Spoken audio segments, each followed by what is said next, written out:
And what happens is that the language we are using, somehow we are trained in a way to ourselves that each time, even when we observe, what happens is we land up judging. Yesterday I shouldn't have that thought. I could have. Yesterday was much better. That was a nice feeling.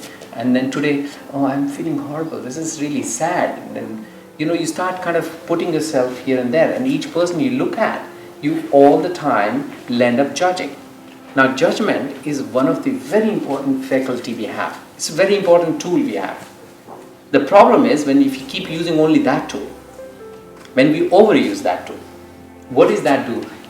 Observation is a very powerful state. Okay? So what are you observing in me now?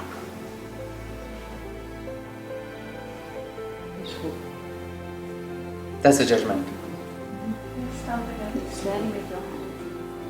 Exactly. I'm quiet, but am I peaceful? You won't know. You have no idea what's going on in there. Okay? So you're making an assessment. And that assessment is what really something keeps us emotionally all the time in the swing. All the time we are making this is nice and this is not nice. But there is also stage, which is third stage, and I think being in Switzerland we should be able to see the advantage of just being an observer. Okay? All the world wars, everybody was going around killing each other, except the Swiss. They are the one. It can be North Korea, it can be Germans, it can be Americans, whosoever. You want to bring your money in, bring in here. We are not with anybody. You are as good customer to me as she is. They would just stay there and look at the power of that. If you look at, what Switzerland was 100 years ago, it wasn't the same story what we have today. But they built it that far. Now, observation is such a powerful stage where president comes to your door knocking and asking how you're doing. And once you stamped it, once you've taken your decision, this party or that party, forget about it. Even you will not be able to go close to his house. Forget about he's coming to you. So even the kings and queens, they are coming to your doorstep the moment till you have made up your mind. Observation is a stage just before judgment. And judgment is needed also. When you pick up a cup of tea, then you want to judge it. Is it hot enough? Is it cold enough? Is it, how far it is from my mouth? You might land up just banging in your face, or you just try and, drip it even before you touch your lips on it. So judgment is a very important faculty, but we need to use it a little wisely. So when we do the meditation, we really need to observe, not judge.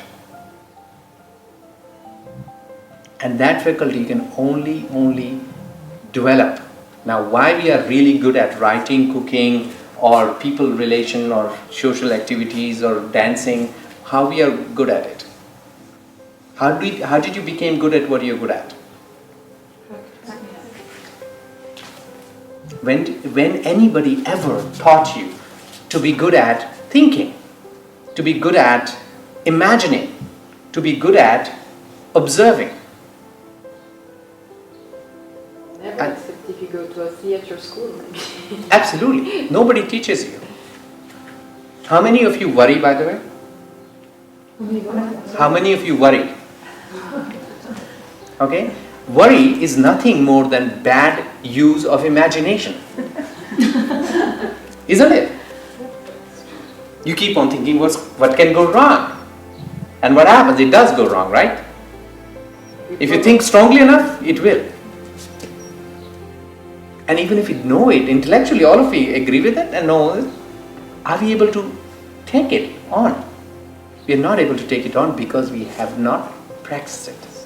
We have not developed that faculty that, observation has its own faculty, its own quality, it has its own impact.